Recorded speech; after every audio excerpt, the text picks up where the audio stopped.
Hi guys.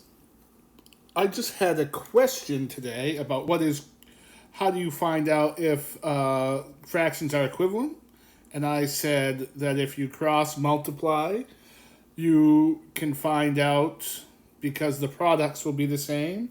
I'm just going to show you quickly how to do that. Cross multiplying just means you're going to multiply the number that is across from each other, not this way. That would be incorrect.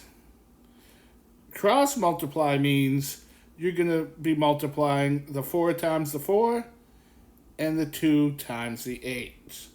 So 4 times 4 equals 16. 2 times 8 equals 16. If you see, both those products are the same. Therefore, they are equivalent.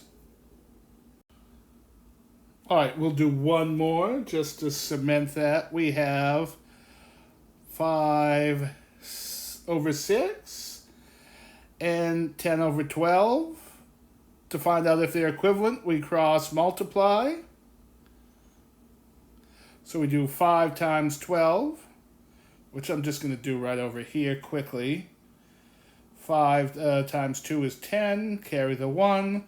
5 times 1 is 5, plus 1 is 6, so that is 60.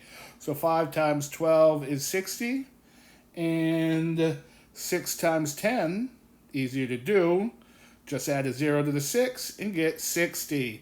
So their products are the same, so those two are equivalent. All right, guys, I hope that answered your question. Have a great day. I'll talk to you tomorrow. Bye-bye.